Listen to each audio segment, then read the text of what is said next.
retrouve dans les coulisses du pouvoir et de la célébrité. François Mitterrand, j'étais son garde du corps et son chauffeur. Charlotte Gainsbourg, Adrina Carambeu, Adjani, Laetitia Casta.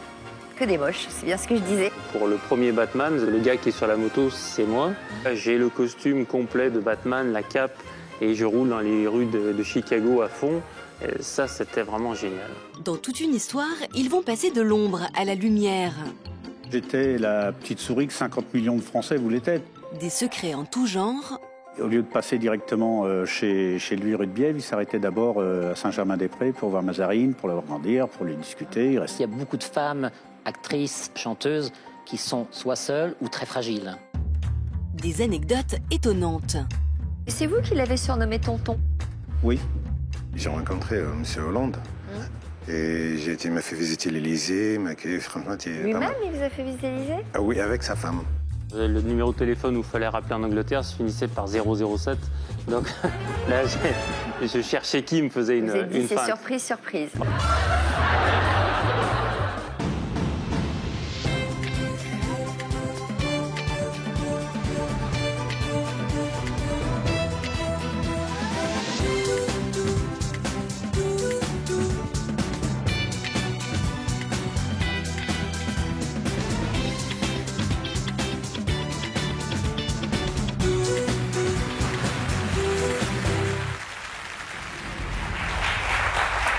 Bonjour à tous, merci de votre fidélité, merci à nos invités de faire de toute une histoire un formidable partage d'expériences. Alors ceux que nous recevons aujourd'hui vont nous faire rêver.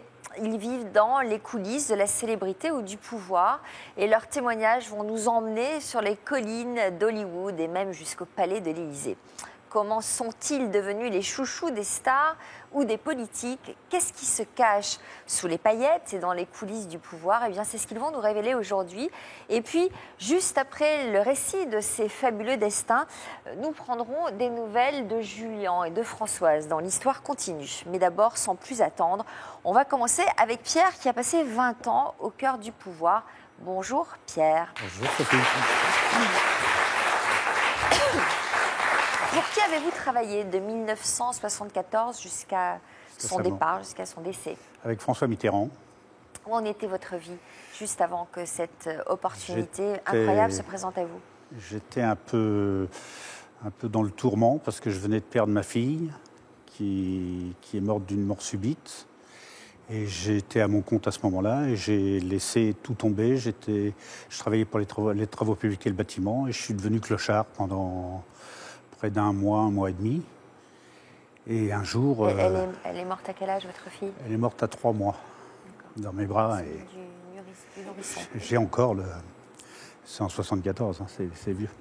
Et puis, Joseph Franceschi, qui était le député maire d'Alfortville, passait par hasard et m'a récupéré pour me sortir de cette galère. Et il m'a ramené à la maison, il m'a dit « dans 8 jours, on se revoit ». Et 8 jours après, qu'est-ce qu'il vous a proposé? Alors 8 jours après, j'étais à son bureau, à la mairie, et puis il m'a demandé de me tenir prêt parce qu'il allait m'emmener chez quelqu'un qui allait me faire travailler pour quelque temps, sans savoir exactement ce que c'était. Il vous a dit chez qui? Et il m'a emmené chez François Mitterrand, au 22 rue de Bièvre. D'accord. Alors, en 1974, Giscard d'Estaing venait d'être élu, le président Giscard d'Estaing. Voilà, on venait de perdre les élections à la Tour Montparnasse. Enfin bon, c'était une défaite qu'il prenait avec... On venait, vous dites? Comment? Vous étiez vous-même au Parti Socialiste? Oui, c'est ça, je suis au Parti Socialiste depuis 1971. D'accord. Donc François Mitterrand en était le premier secrétaire? Voilà, et puis Joseph Franceschi était le responsable de la sécurité du Parti Socialiste. Donc c'est comme ça, habitant dans cette commune, que je me suis retrouvé au sein de ce parti et au sein de ce service d'ordre. Quels ont été les premiers contacts avec François Mitterrand? Oh, les premiers contacts avec François Mitterrand, très difficiles. Déjà, il ne voulait personne, il ne voulait pas de policiers. Tout le monde lui disait, il faut absolument que vous ayez quelqu'un maintenant. Vous n'aviez jamais fait ce boulot-là, vous? Non, j'avais jamais fait. Non, je faisais de la sécurité en tant que membre du parti, mais du service d'ordre. Quand on est 50, c'est facile, quoi. Mais là, je me retrouve tout seul avec lui. Et Et là, il sort de sa porte cochère, il me dit « Ah, vous êtes là, ils m'ont quand même convaincu de vous prendre. » Bon, ben, on Pas y très va. affable, ni très aimable alors. Ni très aimable. Assez froid, Oui, même distant. Même hiératique, comme on dit. distant. Oui, si on Ouais. peut le dire, oui. Ouais. Et puis, je monte dans sa voiture, et puis bon, pas un mot pendant des heures, il ne parle pas. Parce qu'il y avait un chauffeur, moi j'étais juste le garde du corps. Ah d'accord, vous Voilà. n'étiez pas encore le Non, chauffeur. non, je n'étais pas encore le chauffeur. Et donc, on va dans la Nièvre, le château Chinon, tout ça, c'est des heures de route, quoi, mais pas un mot. Pas un mot pendant le voyage. Il voilà. faisait quoi pendant le voyage? Il lisait. Il lisait des romans? Non, il lisait les journaux, il écoutait la radio, voilà. Et donc, jusqu'à un jour où je me suis retrouvé, j'ai dit je vais quand même c'est peut-être moi qui dois prendre l'initiative et essayer de l'adoucir, quoi. Ouais. Et Qu'est-ce donc, que vous lui avez dit? alors, j'avais toujours une bouteille d'eau au cas où il est soif. Et là, dans le cas présent, il était avec un invité à côté de lui. Donc, je vois qu'il a du mal à parler, qu'il a la bouche sèche. Et je lui dis, je lui tends un verre d'eau. Je lui tends un verre d'eau. Et puis, il me dit, quand j'aurai soif, je vous le demanderai.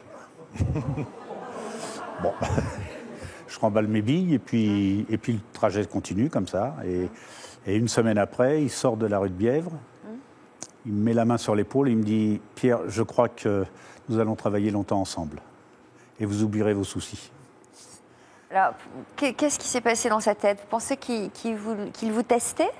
Je pense que, bon, quand on n'a pas l'habitude d'avoir quelqu'un journellement, même le soir, c'était tard la nuit, c'était tôt le matin. Ça lui pesait parce que quoi? Il voulait pas, parce que il faut dire qu'en 1974, Mazarine venait de naître. Ah, ouais. Donc pour lui, c'était incompréhensible qu'on puisse mettre quelqu'un d'autre que sa bulle. Il tenait à son indépendance. Il tenait à son indépendance et puis surtout sa discrétion, la discrétion. Il vous a mis dans la confidence tout de suite? Non. Quand le chauffeur est parti à la retraite, c'est moi qui l'emmenais rue de Bièvre. Il m'a dit, vous ne voulez pas faire les deux parce que le Parti socialiste ne peut pas payer un chauffeur et un garde du corps. Donc, qu'est-ce que vous voulez faire? J'ai dit, je vais faire les deux. Et puis voilà. Et puis un jour, en cours de route, il m'explique que son aventure avec Mazarine, enfin avec Anne et Mazarine. Il vous l'a dit carrément, parce que c'était pas le genre à expliquer, si. Vous avez pu constater que j'avais des habitudes, donc voilà, je vous le dis. Et puis, ce qui fait qu'il m'a présenté à Mazarine, elle était toute petite, hein, elle avait 4 ans, 5 ans, et je l'emmenais à la maternelle, voilà, j'ai commencé à l'emmener à la maternelle, ensuite à l'école primaire, ensuite, pas tous les jours, mais souvent. C'était pas trop douloureux pour vous qui aviez perdu votre petite fille? Ça m'a permis de me reconstruire un peu parce que j'avais cette sensation d'avoir une nouvelle fille. En plus, il avait une petite fille qui s'appelait Pascale, qui avait l'âge de ma fille, qui aurait pu avoir l'âge de ma fille. Donc la fille de Gilbert. De Gilbert, oui, c'est ça. Et donc, c'était très difficile. J'avais ces deux petites filles côte à côte, sans qu'elles se voient, sans qu'elles se connaissent, quoi. Alors, il vous a demandé de garder le secret, j'imagine? Il n'a pas eu besoin de me le demander. Je l'ai gardé jusqu'en 1995, jusqu'à la photo de C'était quoi Mazarine. ses habitudes, en fait? Comment il s'organisait à l'époque, en 1974? Il passait plusieurs soirs par semaine chez la mère de Mazarine, ou comment ça se passait? Non, il passait pas des heures. Il passait pas les nuits. Il y passait des heures quand il sortait du palais de l'Assemblée nationale, pardon. Au lieu de passer directement chez lui rue de Bièvre, il s'arrêtait d'abord à Saint-Germain-des-Prés pour voir Mazarine, pour la grandir, pour lui discuter. Il restait 2 heures, 3 heures, des fois plus longtemps, mais bon, j'attendais en bas et j'attendais qu'il veuille bien descendre. Vous aviez un point commun tous les deux. Et puis on avait un point commun. Cette fille que j'ai perdue, c'était avec une vie parallèle à ma vie conjugale. Donc vous aviez des vies parallèles. On avait des points communs et des choses à se dire en parallèle, quoi. Tout le monde dit de lui qu'il était fascinant intellectuellement, une personnalité. J'ai souvent entendu des hommes dire qu'ils sont tombés amoureux de lui, ont tombé amoureux de lui. Pour quelle raison? C'est un peu mon cas. Je suis tombé amoureux de ce personnage. Il aimait se faire aimer. Il aimait aussi jouer de ça. Il était très manipulateur. Complètement. Pareil qu'on se battait pour monter dans sa voiture. Ah oui, oui. Alors vous l'avez observé, ça? Là, il m'est arrivé déjà, même des gens de l'opposition de l'époque, vouloir se battre avec quelqu'un de chez nous pour vouloir monter dans la voiture alors qu'il n'était pas du tout concerné par la politique de François Mitterrand. Et c'était amusant, quoi. Bon, il en jouait beaucoup. Il en jouait beaucoup, ça le rassurait parce qu'il voyait qu'il avait pris un certain pouvoir.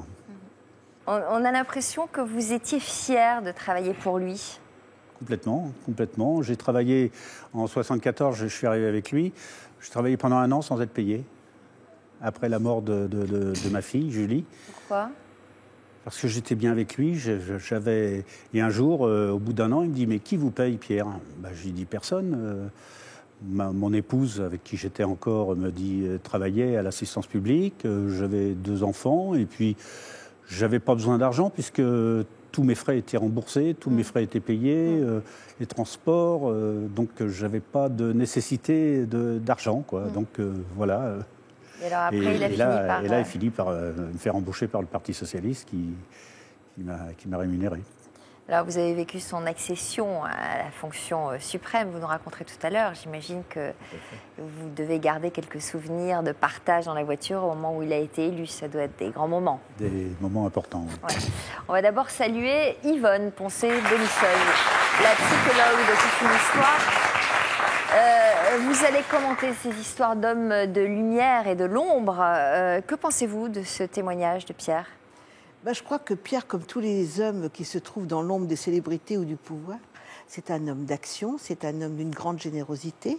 C'est aussi un homme qui a su, avec sa dévotion, être proche du sacrifice et qui, je pense, a nourri depuis fort longtemps une fascination pour les êtres de pouvoir et pour les célébrités.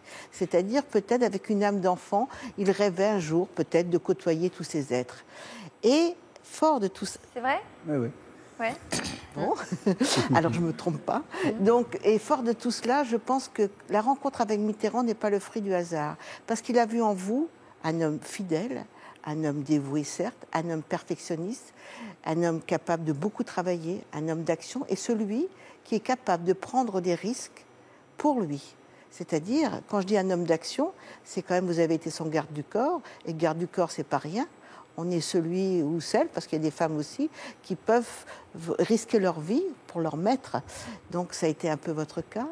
Et ensuite, il y a eu une forme de dépendance qui s'est mise en place, d'une dépendance avec des ingrédients comme de l'affection et quasiment une relation parentale. C'était votre père, c'était votre Dieu, c'était un peu tout ça, c'était la fascination. Donc pourquoi demander l'argent ? Vous étiez suffisamment nourri par l'affection qui vous portait ou le regard qui vous portait.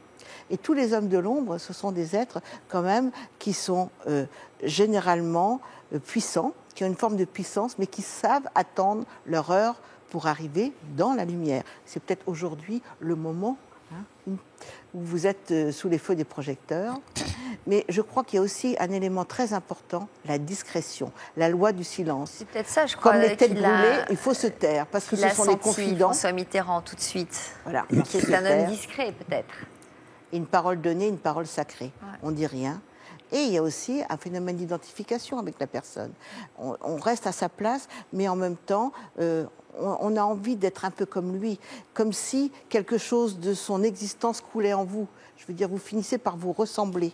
Donc il y a un phénomène de mimétisme qui se met en place au fil des années, et ça, c'est très intéressant.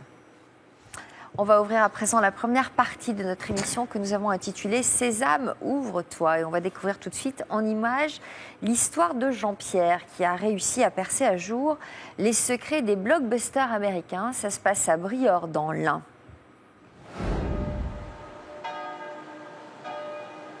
Briord, un petit village paisible où il ne se passe pas grand-chose. Et pourtant...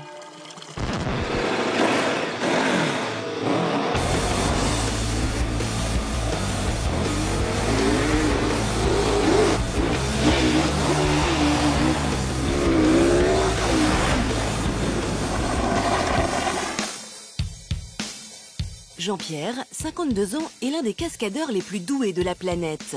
Depuis 20 ans, il double les héros des plus grands blockbusters américains. Parmi les plus connus, James Bond ou encore Batman. Et pourtant, rien ne prédestinait Jean-Pierre à une telle carrière. À quelques pas d'ici, l'ancienne scierie de ses parents. C'est là que tout a commencé pour Jean-Pierre. Ses premiers sauts, ses premières cascades, ses premières chutes aussi. En bas, il y a le moulin familial de mes grands-parents. Et on voit même une vieille épave d'une voiture où je montais dessus pour m'entraîner à l'époque avec des motos de trial. Et j'ai énormément tourné, j'ai énormément roulé là-dedans. Ici, il a 16 ans. On le voit réaliser ses premiers exploits. Je ne suis pas revenu souvent ici, depuis une trentaine d'années. Et franchement, c'est émouvant parce que c'est ici vraiment le début. J'avais un terrain que mon père m'avait tracé avec des arbres, des rochers, des trous, des bosses. Et il faisait venir des pelleteuses, des trucs pour me faire des reliefs différents. Et j'arrêtais pas de rouler. Très vite, Jean-Pierre gagne toutes ses compétitions de moto. Puis il est repéré par une écurie. Il réalise alors des shows à travers le monde entier. Mais sa carrière va réellement décoller en 1997. À l'âge de 34 ans, un célèbre producteur de cinéma l'appelle pour lui proposer d'être la doublure de Pierce Brosnan dans James Bond. Alors là, ouais, il y a quelques petits souvenirs, entre autres du premier James Bond, Demain ne meurt jamais. Et là, c'est le fameux saut par-dessus l'hélicoptère. Là, c'est au plein milieu de Bangkok, avec Pierce et Michel Yeo. Et puis bon, ça, c'est le petit mot, quand j'ai fait le saut par-dessus l'hélicoptère, d'un immeuble à l'autre, que Pierce m'a remercié, en m'offrant d'ailleurs la montre du film. Et ça, c'est un article de presse sur le Batman, le premier Batman. Des souvenirs uniques qu'il garde précieusement. Même si la carrière de Jean-Pierre fait la fierté de sa famille, ce n'est pas toujours simple d'être la femme d'un cascadeur.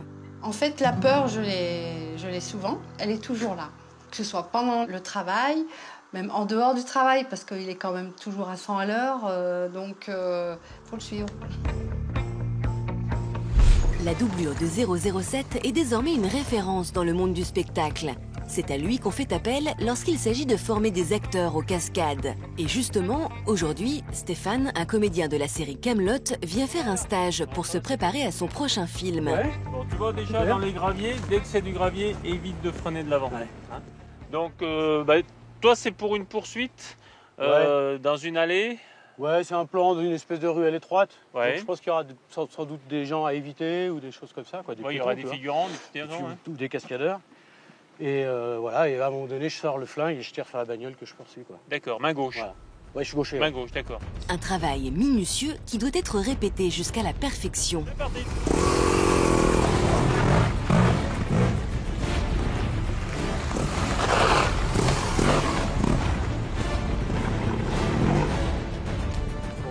Du boulot. C'est pas encore prêt. Après 30 ans dans l'ombre des célébrités, Jean-Pierre souhaite à présent être dans la lumière. J'ai pas mal de projets. Je suis en train d'écrire un livre sur toutes mes 53 ans enfin pas de carrière, mais de vie. Et puis, c'est vrai que si j'avais un petit rôle au cinéma, ça serait sympa. Et puis, m'occuper de ma famille, parce que c'est vrai que ça fait pas mal d'années que je ravaude le monde entier.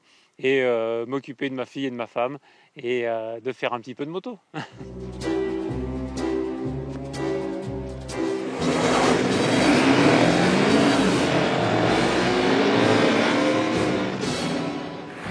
Alors, un rôle au cinéma, mais dans l'ombre ou dans la lumière, vous aimeriez? Dans la lumière, ça serait bien, ouais. Dans la lumière, cette fois-ci. Ouais. Alors, qui vous a donné les ficelles du métier, début des années 80? Qui vous a donné envie de devenir cascadeur, en fait? Alors, mes parents, mon père surtout. Et puis, c'est vrai que je me suis fait pratiquement tout seul. Hein, j'ai travaillé avec un célèbre cascadeur pendant pas mal d'années. Mais j'étais déjà pas mal prêt, quoi. J'avais déjà gagné la Coupe du Monde de Trial Indoor. J'avais déjà fait énormément de choses en moto. Mais je n'arrivais pas à trouver avec cette personne ce que je recherchais exactement au cinéma. Donc cette personne, c'était Rémi Julienne? Voilà, oui. Ouais. Ouais. Célèbre cascadeur. Oui. Donc, grâce à ma femme, encore une fois, j'ai bifurqué et on a monté notre société depuis plus de 22 ans. Et alors, donc, très peu de temps après, vous avez été appelé pour doubler Pierce Brosnan dans un volet de James Bond. Cette cascade pour Demain ne meurt jamais. C'est cette cascade qui vous a fait prendre un nouvel élan dans votre carrière. Ouais, j'avais déjà réalisé. Comment on vous a contacté déjà pour ce... C'est pas rien quand même de doubler James Bond. J'ai cru que c'était déjà une farce qu'on me faisait en me téléphonant et je croyais vraiment pas. En plus, il y a un fax qui est arrivé puisqu'il y avait moins d'emails que maintenant. Et le numéro de téléphone où il fallait rappeler en Angleterre se finissait par 007. Donc là, je cherchais qui me faisait une feinte. C'est surprise, surprise. Voilà, c'était un petit peu le style. Et puis, c'est vrai que j'avais tourné déjà pas mal de films, mais c'est vrai que j'étais jamais en avant. Et là, je pensais vraiment que c'était un concurrent qui me faisait une farce. Et non, c'était vrai. Et 2 jours après, j'étais à Londres, dans les studios, pour un casting de cascadeur. Et c'est parti très très vite. On a tourné pendant 3 mois et demi. Ça s'est passé comment le tournage? C'était merveilleux parce que Vic Armstrong, c'est grâce à son frère, où j'avais fait un tournage en Yougoslavie avec son frère, 5-6 ans avant, avec Julienne. Et j'avais eu la chance de lui glisser ma carte de visite. C'est qui Vic Armstrong? C'est 2 frères qui sont réalisateurs de gros films. Donc Vic Armstrong a fait 5 James Bond. Donc c'est vraiment... il n'arrête pas de tourner. Il n'est pas très connu, mais en Angleterre, c'est vraiment une vedette. Et quand lui m'a appelé, ils n'arrivaient pas à trouver en fait de cascadeur. Parce que moi, je fais que de la moto. Je ne fais pas de voiture, pas de physique, rien. Je fais que de la moto. Et lui, c'est un ancien cascadeur équestre qui a doublé Harrison Ford, tout ça. Et c'est sa femme qui était la doublure de Michel Yeo, où on était monotés tous les deux sur la moto. Donc, il cherchait vraiment quelqu'un avec un pilotage assez fin et assez précis. Donc, c'est un bon souvenir de tournage. C'est le meilleur. Franchement, j'en ai fait pas mal, mais c'est le meilleur. Rapport avec Pierce, vous l'appelez Pierce? Oui, ouais, c'était génial. C'est toujours un petit peu... les acteurs sont quand même bien dans leur monde, ils sont quand même assez stressés sur des tournages. Mais franchement, c'était bien. Je lui ai même fait faire un petit peu de moto, parce que le réalisateur de la première équipe voulait qu'il roule un petit peu. Il s'en foutait complètement, hein. Franchement, je vous dis. Alors que les acteurs maintenant essayent, maintenant je forme des acteurs pour qu'eux roulent vraiment moto. Alors que lui, non, c'était pas son truc. Il vous a dit quand même une petite phrase sympathique. Oui. Qu'est-ce qu'il vous a dit? Quand lui est en moto, quand je le double, en fait, il a l'air merveilleux. Donc ça, c'était une super filière. Enfin, c'est surtout quand il m'a offert sa montre exactement du film, le jour du saut par-dessus l'hélicoptère. C'était vraiment un grand jour. Vous la portez toujours? Non. Je l'ai toujours, mais je la porte rarement. Alors, vous nous parlerez tout à l'heure de vos secrets de tournage, mais pour le moment, on va faire plus ample connaissance avec Rida, qui est installée à vos côtés. Bonjour, merci d'être là avec nous. Alors, vous aussi, vous naviguez dans les plus hautes sphères du pouvoir. Quelle est votre mission quotidienne exactement? Aujourd'hui, je vais dans le 14e et je ramène mes pains à l'Élysée. Voilà, vous êtes le fournisseur officiel de la baguette de l'Élysée. L'Élysée, oui. Bon. Donc on va voir ce parcours, parce qu'il faut remonter donc à vos jeunes années pour voir comment vous en êtes arrivé là. Donc vos parents habitaient une ferme en Tunisie, vous n'aviez pas envie de travailler dans cette ferme, donc vous avez fait une formation d'apprenti boulanger. Boulanger, oui. Je fais ma formation à Paris, alors? À Paris, chez mon frère. Oui. Il a une boulangerie dans le 18e.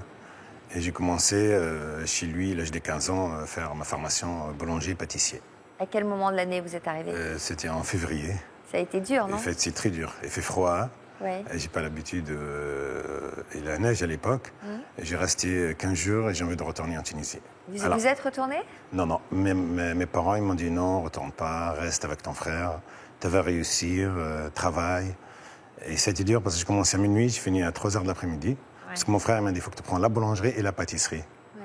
J'ai travaillé très dur, c'était difficile. J'ai pas l'habitude avec mes parents, j'étais bien. La ferme, on était 11 enfants, on était vraiment, c'est une bonne enfance. Et je suis arrivé en France, directement, je suis arrivé le soir, minuit, et mon frère me réveille, il m'a dit maintenant on va travailler. Alors ça a été dur, j'ai pas l'habitude des froids. Et j'ai commencé jusqu'à 3h de l'après-midi, c'était un peu dur. J'ai resté 15 jours, j'ai dit à mon frère, non, je préfère la ferme, finalement. Et mes parents, ils m'ont poussé. Finalement, j'ai passé un CAP candidat libre. Et j'ai resté chez mon frère pendant 5 ans. Et puis vous vous êtes dit que vous alliez vous mettre à votre compte. Voilà, mes parents ils m'ont dit il faut que tu fasses comme ton frère, il faut que tu te mettes sur ton compte, il faut que tu travailles. Et à l'époque, c'était difficile. Donc vous avez mis de l'argent de côté? Et j'ai mis de l'argent de côté, mais il n'y avait pas assez. J'ai acheté le premier appartement. Ouais. Je suis marié, j'ai acheté mon premier appartement. Après, j'ai pas beaucoup d'argent pour acheter la boulangerie. Ouais. Alors, je travaille, je fais la sécurité des stars, je fais garde-corps. Et la journée, je fais la pâtisserie. Alors, vous avez fait garde du corps de qui? Je travaille pour Jamel Debbouze, j'ai travaillé pour Arthur, Johnny Hallyday. Je travaille pas mal des stars américaines. Et je fais des discothèques, je fais le monde de la nuit, quoi. Je voulais changer carrément, arrêter la pâtisserie pour travailler dans le monde des paillettes. C'était de belles femmes. C'est d'autres types de sucreries. Ouais. Bon, et finalement, vous n'avez pas arrêté? Non, mes parents ils m'ont dit non, t'arrêtes pas, il faut qu'un jour t'achètes un commerce, c'est mieux pour toi. Et ils m'ont poussé. Et j'ai continué pendant 7 ans, je travaille la nuit, garde-corps, et je fais les jours pâtissier. Ouais, donc beaucoup de travail. Beaucoup de travail. Et là, je mets de l'argent de côté pour acheter ma boulangerie. Et vous avez fini par l'acheter? Et ouais, j'ai fait la première crédit, ça a été refusé. Et alors, mon banquier, je le connais bien, il a poussé et j'ai acheté ma boulangerie dans le 14e. Dans le 14e. Est-ce que, donc là, vous vous êtes mis à travailler à votre compte, donc un premier pari réussi, et puis à ce moment-là, j'ai l'impression que vous êtes un homme de défi, il faut que vous fixiez des objectifs. Oui, franchement. Et là, vous en êtes fixé un nouveau. Voilà, j'ai fixé, je dis tiens, il faut que je ramène un jour mon pain à l'Élysée. Ah bon. Alors, qu'est-ce qu'il faut faire? Il y a 4 ans en arrière, ma mère, elle m'a dit il faut que tu travailles, pourquoi tu ne peux pas réussir? Ma mère, à l'époque, faisait les pains à la maison, on est tuteur d'elle. On fait les pains le soir, et préparer, on est tuteur d'elle, et les cuit le lendemain matin. Il y a 3 ans, j'ai mis cette recette au point. J'ai commencé à faire laisser reposer la pâte. Reposer la pâte, et donc je fais comme ça. Donc il est meilleur, forcément. Voilà, meilleur, forcément. Et finalement, les clients sont satisfaits, ils sont contents. Mais vous le cuisez au feu de bois? Non, le cuit, non, sur le four c'est encore à gaz. Meilleur. Et finalement, les clients étaient contents. Ils m'ont dit, va faire le concours. J'ai jamais été. C'est cette année, j'ai dit, allez, je vais faire le concours. Et finalement, je suis arrivé devant l'hôtel de ville. Il y avait énormément de monde. Il y avait plus de 200 personnes qui faisaient la queue. Je suis arrivé. Le concours du meilleur boulanger. Boulanger. Je fais demi-tour. J'ai dit non, c'est trop dur. Il y avait trop de meilleurs. Il y a trop de meilleurs ouvriers de France et tout. Moi, je vais pas gagner. Je suis parti. Mais 200 mètres plus loin, il y a une place qui se libère. J'ai garé ma voiture. J'ai pensé à ma mère. Je lui ai dit, il faut que j'aille. Et finalement, je fais la queue pendant 3 quarts d'heure. Et le soir même, ils m'ont appelé, ils m'ont dit tu as gagné la meilleure baguette traditionnelle. Comment ça se passe, le concours? Il y a un jury? Il y a un jury, oui. Il y a de combien de personnes? Il y a un jury à peu près 25 personnes. Et là, vous avez eu quelle note? On avait 20 sur 20. 20 sur 20? 20 sur 20. Ouais. Bon. Et donc, ils vous ont appelé le soir même pour vous dire ça? Le jour, à 17h30, j'ai pas cru. J'ai dit c'est une blague. Et finalement, à 18h, j'avais un journaliste, un caméra devant la boutique. C'est là que je commence à croire, c'est vrai que j'ai gagné la meilleure baguette. Alors, vous nous direz tout à l'heure ce que ça vous a rapporté d'être le meilleur et d'avoir été élu le meilleur. Et vous nous direz surtout comment vos baguettes sont arrivées sur la table du président de la République. Mais d'abord, écoutez bien ces quelques messages de la rédaction. Et si c'est votre histoire, n'hésitez pas, contactez-nous. À tout de suite. Comme nos invités, vous pouvez nous raconter votre histoire. Vous pesez plus de 150 kilos et votre surpoids devient une menace pour votre vie. Vous devez réagir avant qu'il ne soit trop tard. Pour vaincre votre obésité morbide, vous envisagez d'avoir recours à une opération et vous avez besoin de conseils. Après avoir eu de graves soucis de santé et frôlé la mort, vous vous êtes enfin décidé à perdre du poids. Après des années de lutte contre votre obésité morbide, vous êtes parvenu à atteindre un poids normal. Un de vos proches est en danger à cause de son surpoids et vous faites tout pour l'aider à s'en sortir. Pour nous raconter votre histoire, contactez notre équipe au 0820 16 30 15 ou connectez-vous sur le site de France 2, rubrique Toute une histoire. Julien, 17 ans, Élise, 18 ans. De jeunes invités qui nous avaient marqués. Financièrement, je suis autonome, donc c'est moi qui gère toutes mes factures et mon budget. Depuis leur passage dans Toute une histoire, ils ont fait bien du chemin. Et aujourd'hui, l'avenir leur sourit. On ne critique plus, Je peux sortir comme je veux. Et moi, j'ai retrouvé ma fille d'avant. Bonjour. La suite de leur histoire, ce sera dans la dernière partie de l'émission. Comme nos invités, vous pouvez nous raconter votre histoire. Vous êtes en couple avec un homme qui est de la même génération que votre père. Vous venez de rencontrer un homme qui a 20 ans de plus que vous. Vous ne savez pas si vous devez écouter votre cœur et vous lancer dans une relation. Votre conjoint a l'âge de votre père et votre famille n'accepte pas votre histoire. Depuis toujours, vous collectionnez les histoires avec des hommes bien plus âgés. Cela fait des années que vous êtes en couple avec un homme plus vieux, mais cette différence d'âge commence à vous faire peur. Pour nous raconter votre histoire, contactez notre équipe au 0820 16 30 15 ou connectez-vous sur le site de France 2, rubrique Toute une histoire. Bienvenue à ceux qui nous rejoignent sur le plateau de Toute une histoire. Nos invités nous font aujourd'hui le récit étonnant de leur vie dans l'ombre des célébrités et des hommes de pouvoir. Merci d'accueillir le deuxième Jean-Pierre de ce plateau. Bonjour, Jean-Pierre. Cela fait maintenant quelques années que les médias vous collent une étiquette plutôt agréable. Laquelle ? Coach star. Pas mal. Alors on va revenir en arrière pour savoir comment tout a commencé pour vous. Grâce à qui votre carrière de sportif a-t-elle démarré ? Ça a commencé quand j'ai commencé à entraîner. J'ai entraîné un médecin que je connaissais, qui m'a présenté à une journaliste qui s'appelle Colombe Pringle, qui était une grande journaliste, qui n'aimait pas le sport, qui avait des gros problèmes de dos. En faisant un travail de posture, de respiration, je l'ai soulagée à peu près de 80% de douleurs musculaires qu'elle avait. À la suite de ça, elle a été assez contente. On a fait une deuxième séance. Et puis à partir de cette deuxième séance, elle m'a présenté à Charlotte Gainsbourg, qui était ma première cliente. Et après Charlotte Gainsbourg, ça a été Laetitia Casta, Edraina Carambeu, Adjani. Voilà, ça fait boule de neige au fur et à mesure. Pas les plus moches. Non, pas les plus moches. C'est un critère de sélection ? Non, pas du tout. Après, ça se fait au hasard. C'est-à-dire que c'est le bouche à oreille qui fait que j'ai pas que des femmes, j'ai aussi des hommes. Et puis, j'ai aussi monsieur, madame, tout le monde. Vous les entraîniez pour un film en particulier ? En règle générale, c'est pour une préparation pour un film. Donc ça dure à peu près 15 jours, 3 semaines. Et au fur et à mesure, c'est devenu une régularité. C'est-à-dire que c'est devenu une hygiène de vie. C'est-à-dire qu'on fait de la gym 1 ou 2 fois par semaine, mais toute l'année. Et alors, dans ces cas-là, vous vous rendez chez les personnes ? Voilà. Donc je vais chez les personnes, soit... Et vous prenez combien qui se renseignent ? Il y a différents tarifs. Après, non, mais je plaisante. Non, mais bien sûr. Ce que je veux dire, c'est qu'il y a différents tarifs par rapport à ce qu'on fait comme travail. C'est-à-dire que moi, je fais différentes choses. Par exemple, est-ce que vos tarifs sont aussi des tarifs réservés aux stars ? Pas du tout. Est-ce que non, c'est le même tarif pour tout le monde. Également pas du tout. Proportionnel au degré de notoriété ? C'est le même tarif que pour la star ou non-star. D'accord. Voilà. Très bien. Donc il y a différents tarifs en fonction des exercices pratiqués. Exactement. Comme je suis prof de yoga et prof de pilates en même temps. Et vous êtes prof de quoi ? De pilates et de yoga. D'accord. Donc tout dépend de la demande qu'on a besoin. Donc si c'est pour un travail de pilates ou travail de yoga en profondeur. Alors c'est quoi le pilate par exemple ? Alors le pilate, c'est des exercices qui sont basés sur la respiration et l'inspiration, sur un travail de posture. Pour les gens qui ont des problèmes de dos, les problèmes de souplesse, des problèmes de respiration. Par exemple, montrez-nous. Je sais pas, je ne peux pas vous montrer. C'est-à-dire que là, aujourd'hui... par exemple, je suis très... Voilà, moi, par exemple, je reste debout tout le temps, j'ai mal aux pieds et je suis fatiguée. D'accord. Alors si je respire différemment... C'est pas la respiration, c'est la posture et la respiration. Elle va pas, ma posture ? Non, elle n'est pas très bien. C'est une histoire de périnée ? Non, rien à voir, le périnée, il n'a rien à voir.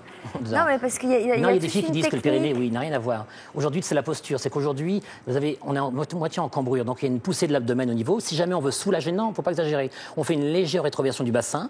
Voilà, et une petite contraction abdominale, ce qui permet de maintenir la partie... C'est ça, sur le périnée, on pousse sur le périnée, non, on ne pousse pas sur le périnée. On fait une contraction. La différence entre le problème qu'il y a chez les femmes, c'est qu'elles ne font pas la différence entre contracter et rentrer le ventre, d'accord ? C'est-à-dire que le périnée et les abdominaux, c'est deux choses différentes, d'accord ? Le périnée, il est devant, les abdominaux sont devant et le périnée en dessous, d'accord ? Aujourd'hui, la contraction abdominale, c'est quand vous toussez, vous mettez les mains sur l'abdomen et vous toussez, ça, c'est une contraction abdominale, d'accord ? Quand on fait le travail de périnée, c'est un travail de rétroversion. Donc on peut très bien faire une rétroversion et ne pas sentir son périnée. Donc le périnée, c'est une chose, et la paroi abdominale et la posture musculaire, c'est autre chose. Donc, alors si je fais une légère rétroversion du bassin, il ne faut pas vous bouger votre buste. Ça va beaucoup moins me fatiguer. Exactement, parce que si vous rétroversez légèrement le bassin, en fin de compte, la posture... J'ai l'air idiote comme ça. Non, pas du tout, parce que vous tenez mal.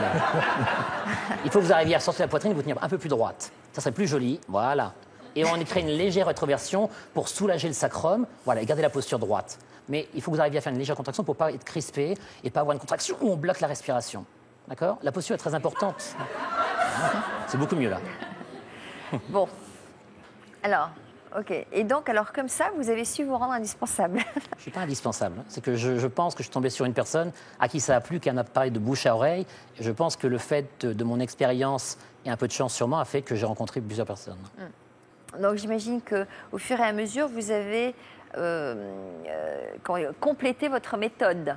Exactement. C'est-à-dire qu'il y a l'histoire de la respiration, des exercices physiques, mais il y a aussi la tête. Il faut travailler tout. Bien sûr, parce que le coaching, c'est de manière 50% de mental. Donc aujourd'hui, il y en a qui disent que certains coachs prennent la place des psys, et c'est un peu vrai, parce qu'aujourd'hui, moi, j'ai des clients que j'entraîne, et sur 1 heure, ils me parlent 40 minutes, et on fait le reste de gym. Ils ont besoin on a besoin d'être à l'écoute, ils me racontent leur vie, ils me racontent leurs problèmes. Donc vous devenez le confident. Un petit peu. Voilà. Je vais vous cuisiner. Bon, vous continuerez à nous parler de votre vie dans l'intimité des stars un petit peu plus tard dans l'émission. Mais d'abord, on va avancer avec notre deuxième partie qui a pour titre « L'homme du président » que nous ouvrons avec Pierre, bien sûr. Pierre, en début d'émission, vous nous avez fait le récit de la relation privilégiée que vous avez tout doucement nouée avec François Mitterrand. Donc, vous l'avez rencontré en 1974. À l'époque, il n'était que, entre guillemets, le premier secrétaire du Parti socialiste. Et puis, en 1981, il est devenu président de la République. J'imagine que vous avez vécu des moments historiques à ses côtés dans la voiture. À ce moment-là, vous étiez son homme du corps et son chauffeur. Vous avez assisté à des conversations dans la voiture Oui, bien sûr, mais bon, il n'y avait pas de... Je ne peux pas raconter... Non, mais je ne vous demande pas de raconter, mais enfin, vous avez assisté à des moments... Oui, des moments épiques, oui, tout à fait, oui. Des moments d'engueulade avec certains ministres, des moments de gentillesse aussi, des moments de... Enfin, quand ils montaient dans la voiture, en principe, quand la personne montait dans la voiture, ils savaient qu'ils allaient prendre une soufflante parce qu'il y avait quelque chose qui n'allait pas. Ah bon, en général, c'était pour les engueuler. En général, c'était pour les remettre à leur place. Ah ouais. Vous avez dû aussi observer la valse de tous ces courtisans autour du pouvoir et ça devait être amusant à observer tout ça. Ah, cette cour, hein. Ouais. On appelle ça la cour. Hein. Et François Mitterrand habitait l'Élysée et avec l'Alma, mais bon, il habitait l'Élysée et l'Élysée, on l'appelait le château, je ne sais pas si vous vous souvenez. Et il y avait Tonton qui était, enfin Mitterrand, qui était dans son donjon et toutes les tourelles autour se disputaient la place pour pouvoir rentrer dans le donjon. Il y avait ça, il y avait la roche de Solutré aussi, on se souvient des anecdotes. Voilà. Vous la grimpiez à ses côtés? Oui, tout à fait. Oui, tout à fait. C'est vous qui l'avez surnommé Tonton? Oui. À quelle occasion? À quelle occasion? C'était en 1978, au congrès de Metz. Michel Rocard, que j'aime beaucoup, commençait à l'appeler l'ancien, l'archaïque, je ne sais pas si vous vous souvenez, c'était un terme qu'il avait employé, l'archaïque, et au parti on commençait à appeler l'ancêtre, le vieux, et moi ça m'énervait parce que je voyais comment François Mitterrand vivait, parce que c'était loin d'être un ancêtre. Qu'est-ce que vous entendez? Qu'est-ce que vous voulez dire par là? Parce qu'il était en pleine forme, il était plein de vivacité en 78 et voilà. Donc vous voulez dire qu'il avait beaucoup de conquêtes féminines. Oui, mais bon, c'était pas ça le plus important. Et donc. Oui, mais quand même. Je sais pas. et donc François Mitterrand était pugnace, quoi. Il voulait arriver à ses fins, quoi. Et donc vous l'avez baptisé? Et je l'ai appelé Tonton parce que. C'était sympathique et c'était moins... Voilà, c'était le côté sympathique, je me souvenais. J'écoutais souvent à ce moment-là, enfin avant, Fernand Reynaud, qui disait « Tonton, pourquoi tu tousses ?» Et souvent, il toussait parce que ça n'allait pas dans ce qu'il voulait faire. Et les discours n'étaient pas à sa Alors, il vous est arrivé quand même faire des choses extraordinaires à ses côtés. Vous avez pris le Concorde combien de fois, par exemple? Je ne sais pas. En fait, je faisais tous les voyages officiels avec lui, enfin, tout ce que je voulais bien faire, où il m'autorisait à le faire aussi. Parce que c'est moi qui lui achetais ses cartes postales.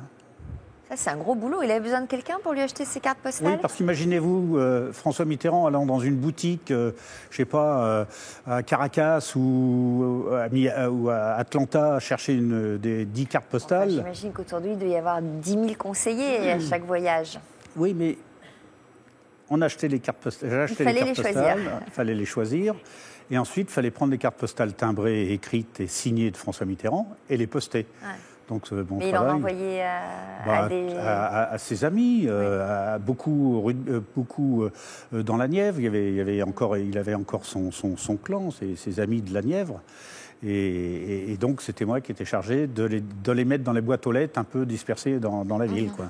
Et je ramenais quelques petits cadeaux pour Mazarine. Alors, vous ne voulez pas trop parler des conquêtes du président Mitterrand, c'est tout à votre honneur. Vous respectez évidemment le devoir de discrétion. Mais vous, alors, dans l'ombre d'un personnage comme ça, est-ce que ça plaisait aux femmes ? Oui, parce qu'en 83, j'ai divorcé, je suis devenu célibataire en 83. Je m'occupais donc de mes enfants, j'en ai 5. Le premier à 48 ans et le dernier à 21 ans. Et donc, j'ai ces enfants, et puis je m'en occupais, mais j'étais célibataire. Le soir, on rentrait tard, je rentrais tard, et puis j'avais l'habitude d'aller dans les boîtes de nuit, dans les cafés, tout ça. Donc, obligatoirement, j'avais des conquêtes faciles, et en fait, pas très difficiles, voilà. Mais est-ce que le fait de travailler, d'avoir ce boulot-là, vous aidait à conquérir ? Évidemment, parce que quand je rentrais, le patron, les barman me connaissaient, ils disaient « Tiens, c'est le chauffeur de Mitterrand ». Et moi, j'étais la petite souris que 50 millions de Français voulaient être, quoi, à côté d'un président de la République, quoi. Est-ce que vous confirmez que les femmes sont attirées par le pouvoir ? Oui. Bon. Un jour, c'est François Mitterrand qui est entré dans votre bulle, à vous. Racontez-nous. Oui, il est rentré dans ma bulle parce qu'un jour, il me dit « Pierre, faudrait que vous arrêtiez », c'était en 1989 à peu près, il me dit « faudrait que vous arrêtiez de faire vos excès parce que j'ai un rapport de DRG qui me dit que vous êtes soupçonné de proxénétisme ». Alors j'étais inquiet. Je dis bon, j'ai eu beaucoup de conquêtes, mais je vois pas le. Il me dit vous inquiétez pas, j'y crois pas, mais faites attention à vos conquêtes et puis commencez à vous trouver quelqu'un parce que vous allez arriver à 50 ans et après ça va être un peu tard. Et donc je me suis rangé des voitures. J'ai trouvé une femme extraordinaire qui s'appelle Isabelle. Qui a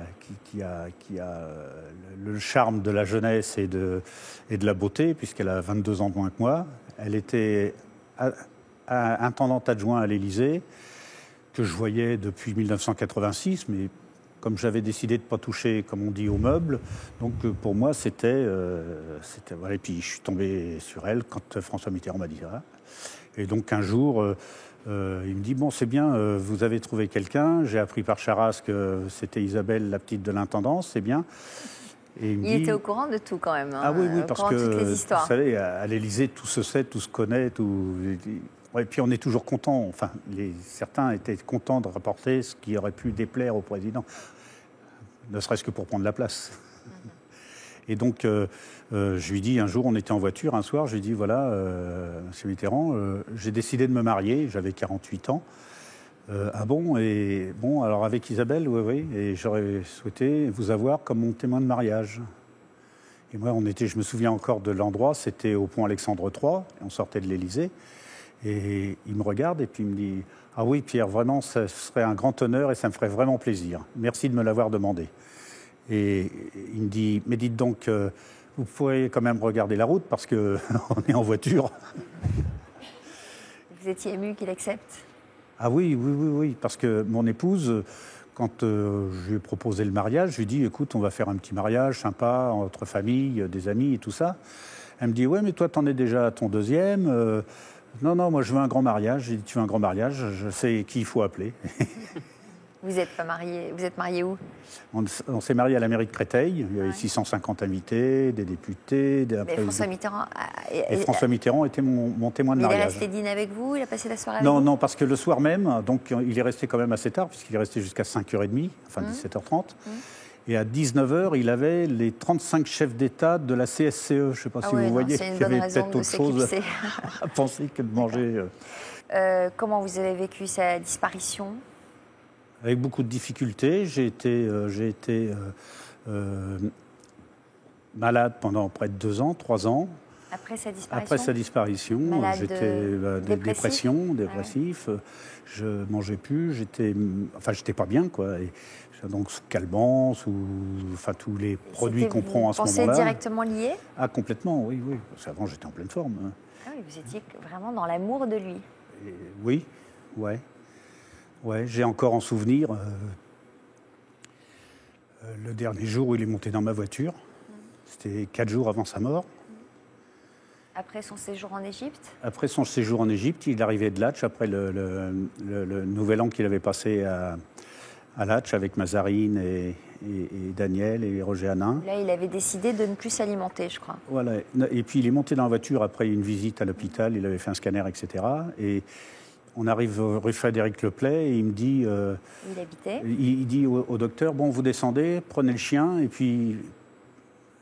Allez-y, je vous rejoins. Et puis, d'un seul coup, je le vois, il se tourne vers la portière, il ferme la sécurité de la voiture. Et il me dit, bon, Pierre, on y va, on s'en va. Et là, j'ai pas pu partir parce qu'il n'y avait plus le médecin, il n'y avait plus tout ça. Et je lui dis, non, monsieur, vous êtes arrivé, vous êtes fatigué, vous avez froid. Il me dit, ah, il y a seulement 6 mois, vous ne m'auriez pas dit ça. Et je suis resté collé au volant. Vous regrettez de ne pas l'avoir écouté? Ouais. Parce que vous pensez qu'il vous aurait... Je pensais qu'il se serait fait un dernier plaisir. Il aurait voulu aller sur les quais chez les bouquinistes. De se promener en voiture. Il était quand même de 1h du matin. Donc on aurait pu se promener dans Paris, on aurait pu... Mais je ne voulais pas le faire sans le médecin. Voilà, c'est la dernière fois que vous l'avez vu? La dernière fois. Et puis il a fallu près de 3 ans pour me guérir de cette déprime. Et puis j'ai un ami qui me dit, mais tu devrais raconter ça, tu devrais te mettre à écrire ton histoire. Alors je dis, ça fera au moins plaisir à ma famille, à mes enfants, à mes petits-enfants.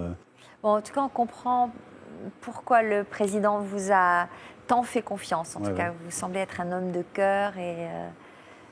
c'était de l'amour, quoi. C'était le père que je n'avais pas, c'était le dieu d'une religion que j'avais pas, c'était mon leader politique, c'était le confident. Quand on montait dans la voiture et que je lui racontais mes conquêtes de la veille, il rigolait. Je lui parlais librement comme à un ami. Il vous racontait les siennes? Non. Je vous poserai pas de questions, mais non, il ne le faisait pas.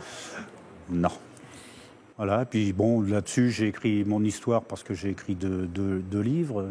Un qui a très bien marché s'appelait Conduite à gauche, qui a été un des best-sellers de l'an 2000. Et puis l'autre, ça s'appelait Tonton. J'ai repris son surnom, et puis j'en ai fait. C'est ma vie avec François Mitterrand. Voilà. Merci d'être venu nous voir. On va reprendre le fil de l'histoire de Jean-Pierre, le casse-cou d'Hollywood. Qu'a changé Je ne suis pas un casse-cou. Non. Bon, alors c'est quoi un casse-cou?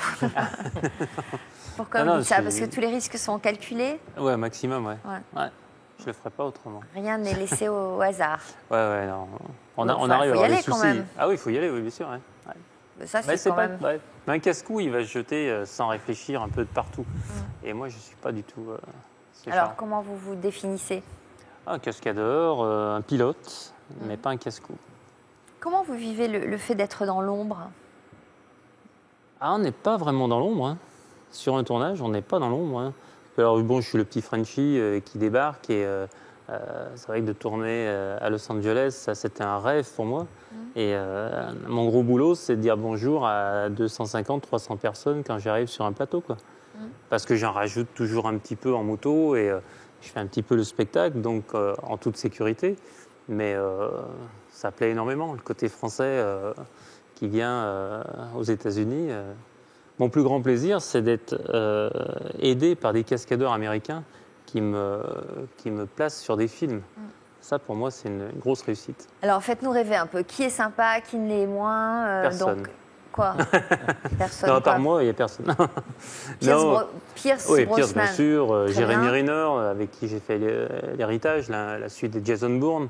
Très, très sympa. Moi, je ne vais pas être très brillante sur ces films-là, parce que c'est pas trop mon... C'est un acteur qui a fait des Minages, mais bon, pas vu ça. Mais qui n'est pas très très connu. Non.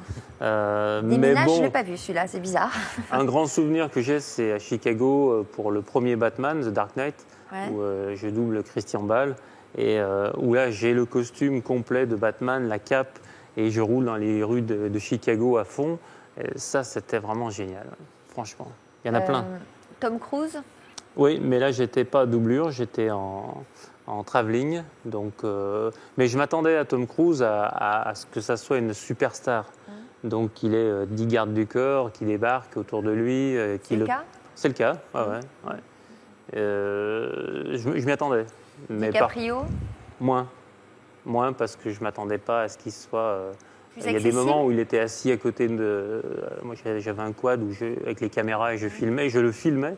Et on n'a eu aucun contact. Et il n'avait aucun contact avec toute l'équipe. Ouais. C'est dommage. Peut-être qu'il était concentré sur son personnage aussi. Ouais, mais bon, quand même, c'est une équipe et je pense que c'est vachement... en les regardant de l'extérieur, on voit ces gens, ils n'ont aucun souci, ils ont une vie fabuleuse. Et en fait, là, il gâchait un petit peu le tournage, quoi. Même pour lui. Est-ce qu'il vous arrive d'aller vous voir au cinéma? Oui, bien sûr. Ouais. Alors, on attend surtout avec ma femme et ma fille. On a une fille qui a 18 ans. Le générique de fin et on cherche mon nom. Donc ça, c'est sympa. Et c'est marrant, en plus, d'être dans une salle où personne n'est au courant que le gars qui est sur la moto, c'est moi. Et on avait été assez émus quand on avait été invité pour la première. Ça vous arrive jamais de vous lever en disant c'est moi là sur la moto? Je l'ai fait une fois, mais je me suis pris une honte pas possible. Non, je rigole. Ouais, c'est vrai, on a envie, mais c'est pas possible de le faire. Ouais. Ou alors, il faudrait être mytho complet. Donc votre rêve secret, c'est de tourner vous un jour? Oh non, ça serait bien, mais c'est peut-être un peu trop tard maintenant. Mais c'est vrai que faire un Belmondo, genre L'Animal, où il était doublure de Jean-Paul Belmondo, de sa propre, ça serait bien, ouais. Mais bon, à mon avis, c'est largement trop tard. Mais j'ai d'autres choses, je fais plein d'autres activités dans la moto. Donc. Quelle est votre vie en dehors des plateaux de cinéma? J'ai une école de pilotage. Où je forme des gens qui partent faire des raids un petit peu de partout dans le monde entier.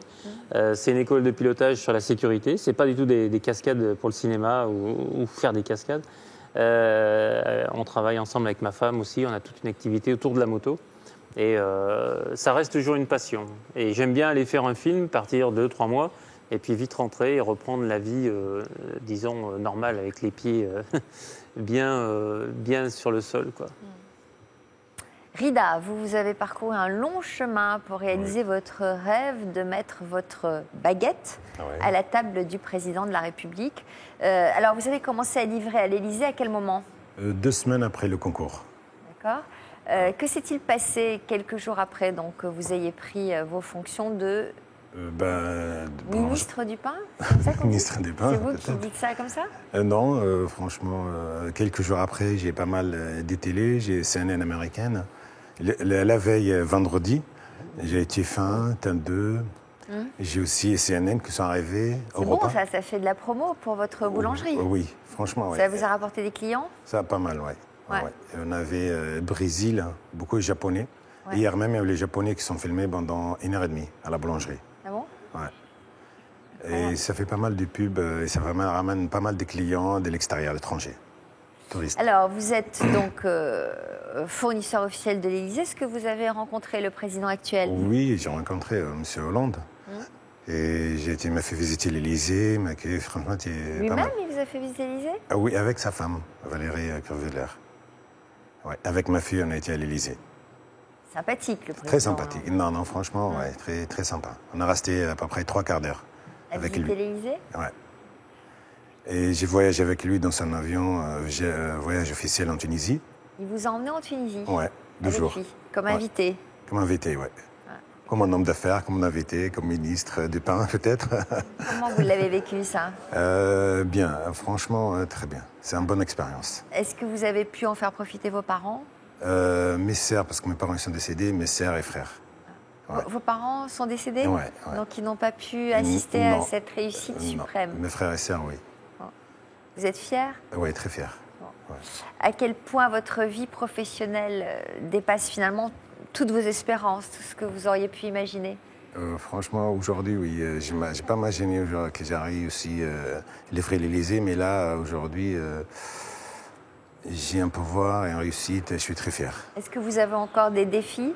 Et oui, j'ai envie d'encore ouvrir des boulangeries peut-être au Japon, parce que le ministre des Affaires étrangères, il m'a demandé d'ouvrir une boulangerie. Vous entendez comme elle croustille? Ouais. C'est comme Monsieur le Président bien cuite. Hein? Monsieur le Président, j'ai proposé des petits pains parce qu'ils ne font pas grossir. Hein.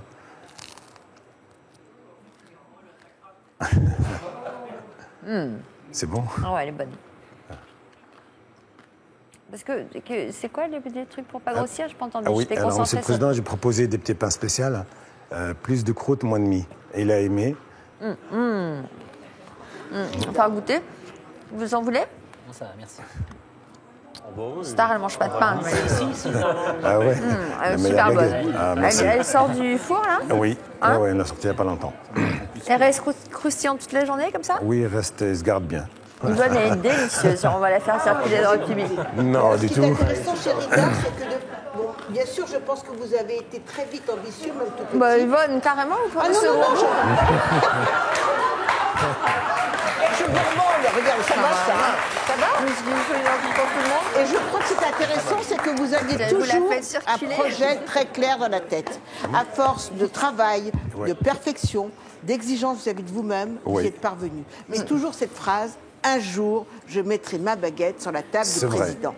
Et je crois que quand on a une pensée claire, quand on a des projets clairs comme cela, et ben parfois on y parvient. Elle est très très bonne. Hein. C'est vrai. Alors maintenant, je vais goûter. Vous voulez pas livrer ailleurs que chez le président? Si, j'ai livré au ministère de la Défense. Et chez les particuliers, si, non? Bien sûr, avec plaisir. Bon. Jean-Pierre, vous nous expliquiez tout à l'heure comment vous êtes devenu le chouchou des célébrités quelques années après avoir quitté votre Pays Basque natal. Vous êtes du Pays Basque. Oui. Au début, de quelle manière vous avez abordé ce rôle que vous avez endossé auprès des people? Vous n'étiez pas un peu intimidé? Pas tellement, parce qu'en fin de compte, j'arrivais de Saint-Jean-de-Luz et j'ai commencé à entraîner Charlotte, son père était très connu, mais elle moins connue à ce moment-là. Et puis, je suis fan de personne, je ne suis pas fan de chanteur ni d'acteur, vraiment. Donc, je ne me suis pas arrivé en ayant une appréhension, je suis arrivé en me disant, bon, je vais l'entraîner, et puis je pense que ça va durer un jour, et puis ça sera fini, et puis ce sera une bonne expérience pour moi, et puis voilà. Donc, je n'ai pas vraiment eu d'appréhension. Comment acceptez-vous de rester dans l'anonymat alors qu'elles vous doivent tant? Je ne pense pas qu'elles me doivent tant. Je pense que je suis un complément, un petit peu, un passage de leur vie où elles ont besoin de moi à un moment bien précis. Et donc, je suis là pour les aider un petit peu, soit à sculpter un petit peu, ou à se remodeler un petit peu, ou à avoir un mieux-être un petit peu au niveau de la tête et du corps. Et puis voilà, mais je ne pense pas que ça vient que de moi. Je pense que c'est un complément d'autres choses. Quel lien nouez-vous parfois avec vos élèves Si vous voulez, les élèves, les clients que j'ai, si vous voulez, je les entraîne régulièrement. Donc, ça devient une régularité. Et après, on finit par sympathiser. Donc, j'ai des stars, j'ai des philosophes, j'ai Finkielkraut, j'ai plusieurs personnes que j'entraîne. Donc, on finit par sympathiser. Philosophes qui sculptent leur corps. Bien sûr. C'est aussi pour les intellectuels, hein, c'est très important. Ça oxygène le cerveau. Vers le régime. Et donc, je pense que c'est très important. Et puis, au fur et à mesure, on finit par sympathiser. Donc, on déjeune ensemble, on parle un peu plus. On parle autre chose que le sport, donc de la politique, de la vie de tous les jours. Et donc, c'est comme ça qu'on finit par s'intéresser un petit peu et de se côtoyer un peu plus dans la vie de tous les jours. Vous n'avez pas été déçu, justement, est-ce que c'est pas un peu superficiel, les liens que vous établissez avec eux, ou est-ce qu'il ne vous est pas arrivé de vous croire très copains ou très amis avec certains d'entre eux et d'avoir été déçu par la suite? Le problème moi, je viens de Saint-Jean-de-Luz, si vous voulez, donc c'est quelque chose où, quand on se côtoie et quand on dit, mettons une bêtise, si on dit on se voit demain soir pour manger, on se voit demain soir. Si on fait une fête, tout le monde vient. Quand je suis arrivé un peu à Paris, c'est un monde un peu superficiel pour moi. C'est-à-dire que tout le monde connaît tout le monde veut vous aider, et en fin de compte, au bout du compte, il n'y a jamais personne pour quand vous avez besoin. Donc, les stars que moi j'ai côtoyées, si vous voulez, elles ont besoin de vous à un moment bien précis de leur vie, et une fois qu'elles vous ont eu pendant 1 ou 2 mois et que ça s'est terminé, elles vous appellent plus. C'est-à-dire que c'est comme si le lendemain vous l'appelez, elle vous répond pas. Donc ça, vous le savez à l'avance. Alors on le sait pas, maintenant on le sait, mais au début c'est vrai qu'on se pose la question en disant est-ce que j'ai mal fait quelque chose, est-ce que j'ai parlé ou j'ai dit quelque chose sans faire attention, et elle est un peu déçue ou vexée. Donc, et après au fur et à mesure de les connaître, on s'aperçoit qu'elles sont comme ça. Elles vous prennent sur le passage de leur vie, et quand elles ont besoin de vous, une fois que c'est terminé, elles continuent leur vie et elles vous appellent plus. Qu'est-ce qui vous a surpris chez ces gens-là, comme dirait Brel? Qu'est-ce qui m'a surpris? Ouais, qui vous a interpellé? Qu'est-ce que vous avez découvert? Peut-être plus de sensibilité, peut-être plus de fragilité que vous ne l'auriez imaginé? Donc il y a un côté, c'est vrai que les médias où tout va bien, on est forte et puis on se sent bien et tout ça. Et c'est vrai que dans l'intimité, je m'aperçois qu'il y a beaucoup de femmes, actrices, chanteuses, qui sont soit seules ou très fragiles. Donc c'est vrai que le réconfort d'un coach qui vous écoute, qui ne vous juge pas et puis qui prend soin de vous, c'est quand même appréciable. Ça fait envie, hein. Moi, je crois que ce qui est intéressant dans votre histoire, c'est que vous avez une excellente approche de votre métier, une passion que vous transmettez, et vous ne voyez pas la célébrité, vous voyez l'être que vous avez en face de vous. Oui, et ce qui vous permet de ne pas être dans les paillettes, parce que je crois que ce n'est pas du tout ce qui vous passionne. Ce qui vous passionne, c'est de transmettre votre métier, votre passion. Exact, c'est simple. C'est vrai. Alors, si vous deviez résumer en un mot ce que représentent les coulisses du pouvoir et de la célébrité à vos yeux, Pierre? Moi, avec François Mitterrand, c'est le bonheur. Et vous? Peut-être, alors ça va faire peur ma femme, mais peut-être trompé. Dis donc, on dirait Colombo, vous parlez de votre femme toutes les 30 secondes. Alors, on a un chien. Et trompé en plus. Ouh là là là là là. Hein? Pourquoi tromper? Parce que je me suis beaucoup trompé dans ma vie, dans ma carrière, dans ma vie. Sauf sur votre femme. Ouais. Et je pensais à autre chose. et on m'a beaucoup trompé, d'autres personnes que ma femme. Ouais. Et alors? J'ai perdu du temps. Non, vous dites ça avec un peu d'aigreur quand même, j'entends un peu d'aigreur là-dedans. Ouais, mais j'ai surtout perdu beaucoup de temps. J'ai réalisé les choses beaucoup trop tard, il n'y a pas longtemps. Et j'ai perdu énormément de temps et mon métier est lié à mon physique. Et dans quelques années, je ne pourrais plus faire les mêmes choses en moto. Je confirme que vous pourriez avoir un premier rôle avec le physique que vous avez. Merci, c'est gentil. Et vous, Reda? Moi, j'ai pas acheté ma boutique plus tôt et acheté encore plus loin des affaires et continuer dans mon métier. Donc vous je ne regrette pas rester, au Japon, partout. Pas rester dans le garde-corps avec les paillettes et des stars. Ouais. Bravo en tout cas pour cette réussite. Merci. Et vous? Moi? Oui. Moi, je dirais que c'est plus, vis-à-vis des stars, c'est plus l'esthétique, le paraître qui est important. Et puis, voilà. Moi, mon ambition, c'est... Enfin, je n'ai pas vraiment d'ambition. Je fais ce que j'aime, ce qui me plaît. Donc, comme je suis un passionné de l'esthétique, du corps et de plein de choses, donc j'écris des livres, je fais différentes choses, je travaille avec des médecins, je travaille dans les hôpitaux aussi. Donc, voilà, j'ai aussi une association de cancéreux que j'ai depuis 20 ans. Et donc, je fais plein de choses à côté qui me passionnent. Donc, c'est pas la célébrité ni l'argent, c'est ce que je fais qui me passionne. Merci d'être venu en tout cas. En venant dans notre émission, il arrive bien souvent que nos invités ouvrent une nouvelle page de leur vie. Et c'est notamment le cas de Julien et de Françoise, qui n'auraient jamais imaginé que leur participation à toute une histoire influencerait à ce point leur existence. Donc je vous propose tout de suite de les retrouver afin qu'ils nous expliquent ce qui a changé pour eux depuis leur passage sur notre plateau. Bonjour à tous les deux, merci d'être à nouveau présents dans ce numéro de l'Histoire continue. Je vais commencer avec vous, Julien.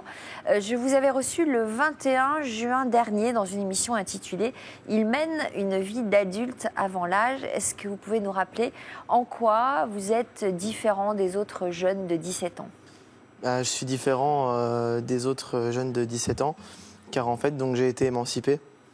Je vis en appartement, j'ai un travail, ce que les autres de mon âge n'ont pas encore. Et alors pourquoi vous avez tenu à voler de vos propres ailes aussitôt? Étant en échec scolaire, j'ai dû arrêter mon cursus scolaire. Et donc, Est-ce que vous étiez exclu à répétition, hein? Voilà, combien de jours d'exclusion en un an? 66. Pas mal. Et donc, par la suite, la seule chose à faire, c'était aussi que je puisse trouver la voie qui me corresponde. Et l'émancipation était la bonne chose pour que je puisse... Vous étiez peut-être un peu précoce et vous vous ennuyiez à l'école? C'est ça, en fait. Je me sentais toujours un petit peu mis à l'écart. Et en fait, je m'ennuyais. Et un beau jour, j'ai été voir un psychologue et qui m'a dit que j'avais un QI supérieur à la norme. De combien? De 143. Combien? 143. Pas mal. Et donc, on m'a dit, écoute, il faudrait te placer en école spécialisée, chose que j'ai pas eu le temps de faire vu que j'ai été exclu de mon lycée. Alors donc, vous avez pris un appartement et vous êtes entré dans le monde du travail. Qu'est-ce que vous faites comme boulot? Donc, je suis technicien clientèle logistique. Donc, je gère tout ce qui est commande par téléphone ou la préparation des commandes. Ouais.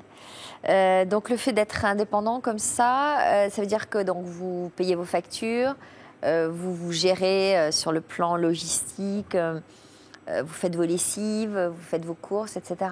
Comment vous le vivez tout ça? Je vis très bien le fait de faire les tâches journalières, comme les lessives, payer mon loyer, régler mes factures. C'est tout à fait normal. Après, je me suis mis en appartement, je dois assumer ce qu'il y a derrière aussi. Mais je pense que ça m'aide à évoluer plus rapidement que des autres personnes qui vont commencer à faire ça vers 18 ans, 19 ans. Et ça m'a apporté que du bien et je regrette rien. Et ça vous coupe quand même des personnes qui ont votre âge. C'est pas eux que vous fréquentez, j'imagine. Non, c'est sûr que j'ai coupé aussi un petit peu les ponts avec des personnes qui avaient mon âge, donc parce qu'eux ne comprennent pas ce que c'est que ma vie à cette heure-ci. Et du coup, je me suis fait plus d'amis plus vieux, pouvant comprendre ma situation. Et ça vous pèse pas, ça? Comment? Ça ne vous pèse pas? Non, ça ne me pèse pas du tout parce qu'au moins je vis avec des personnes qui sont matures, pas des personnes qui vont toujours croire que c'est facile, la vie est belle, on a un appartement, c'est la fête tous les soirs. Non, c'est autre chose aussi. Alors, c'est vous qui aviez répondu à notre appel à témoins à l'époque. Pour quelles raisons souhaitiez-vous témoigner sur notre plateau? J'avais répondu à l'appel à témoins donc parce que je voulais montrer qu'être émancipé, c'était pas la belle vie, c'était pas être majeur avant l'âge et être tout seul. On faisait tout ce qu'on voulait. Non, c'était aussi derrière pouvoir assumer. Alors, lorsque vous êtes venu sur notre plateau, vous nous aviez renvoyé l'image d'un jeune homme déterminé et bien dans ses baskets. Et vous étiez alors loin d'imaginer l'impact que toute une histoire aurait dans votre vie. Mais avant de le découvrir, je vous propose d'abord de regarder un petit récapitulatif en images de votre histoire.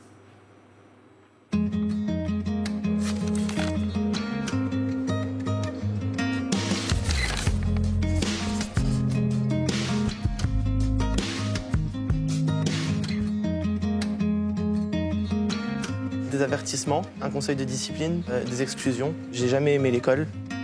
Julien ne se sentait pas à sa place au sein du système scolaire, alors il avait choisi une autre voie.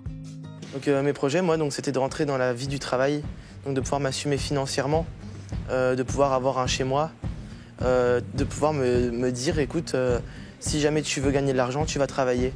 En fait, le problème, c'est que quand j'avais des entretiens, on me disait, écoutez, vous êtes encore sous responsabilité de vos parents. On ne peut pas vous prendre. J'ai donc décidé, avec l'accord de mes parents, de procéder à une demande d'émancipation auprès d'un juge des tutelles. Est-ce que cette demande d'émancipation a abouti? Le 12 avril 2013. Donc vous aviez quel âge? 17 ans et demi. Julien était déterminé et tout s'était alors très vite enchaîné.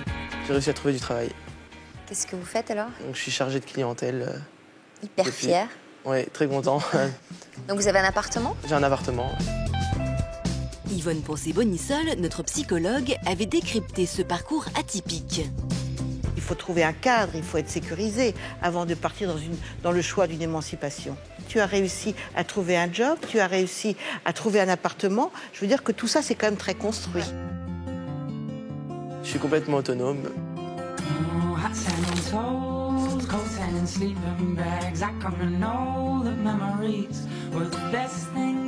6 mois après son passage dans l'émission, nous retrouvons Julien dans sa Lorraine natale.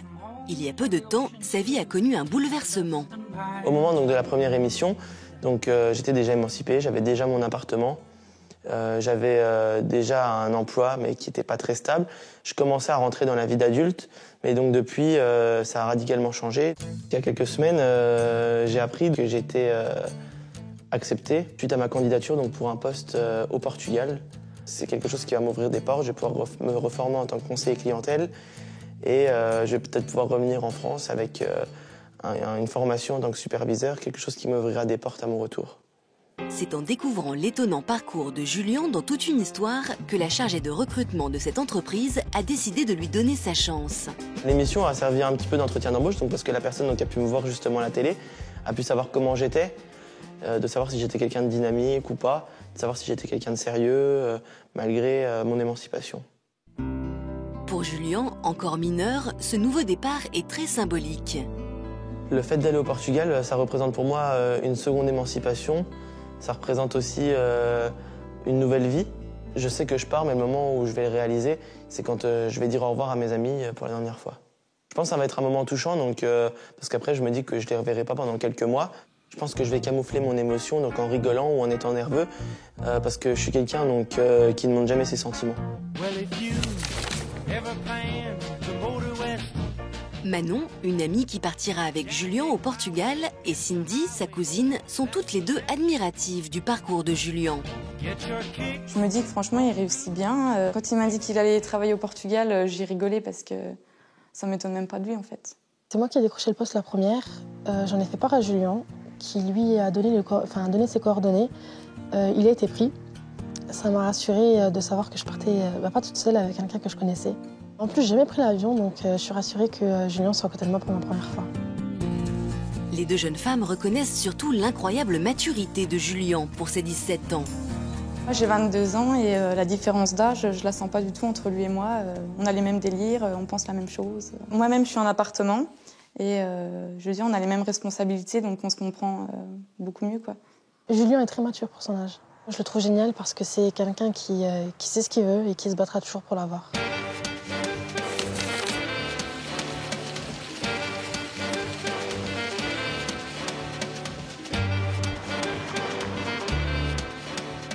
Nous retrouvons Julien chez lui.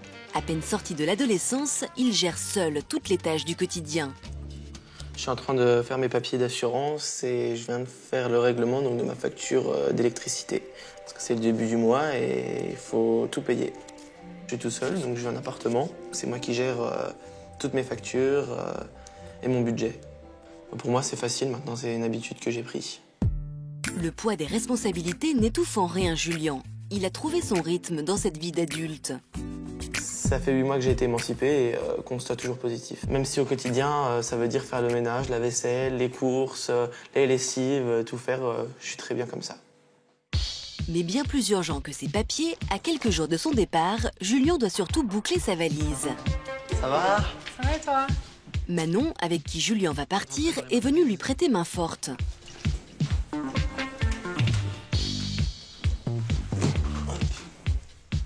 Moi, je vais prendre ceux-là, c'est mes deux préférés, je vais les prendre. Allez hop, les caleçons. T'es vraiment un mec, hein. Comment tu mets ça? Ouais, je vais les plier, je vais pas les laisser comme ça. Hein. En voyant la valise se remplir, les deux amis réalisent que leur départ approche. Tu te rends compte quand même que dans une semaine, là, jour pour jour, on y est? Ça me fait un peu flipper, moi, quand même, de partir comme ça. Tu sais, on part quand même à l'improviste. C'est surtout qu'on part seul. Hein. Ouais, mais bon, après, il n'y a pas que ça aussi. Je pense qu'on serait partis tous les deux tout seuls en connaissant un peu la langue, en connaissant des personnes. Ça aurait été peut-être moins difficile que ça. Après, bon, bah, c'est une expérience à vivre et à tenter. Quand il faut y aller, il faut y aller. Départ imminent.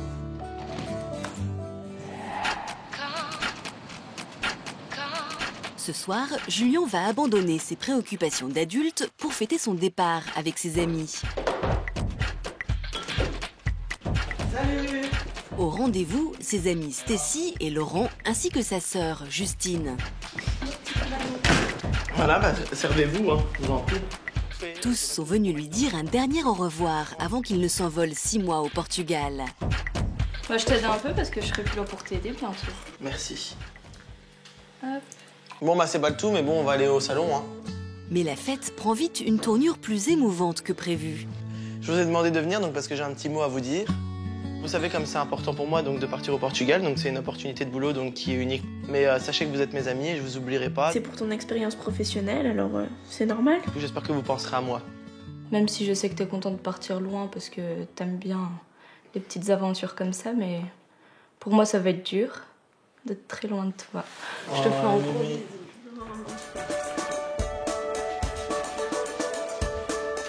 Bon bah allez, on va boire un petit coup, hein.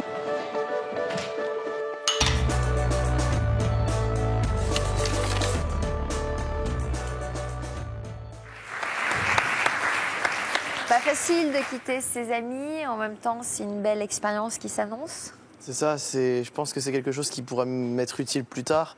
c'est une expérience que je ne pourrais pas oublier. Je pars quand même de chez moi pour rejoindre une ville que je ne connais pas. Donc c'est quelque chose... Magnifique. Lisbonne, c'est une super ville. Je sais pas, je ne connais pas, je vais voir ça quand je vais arriver.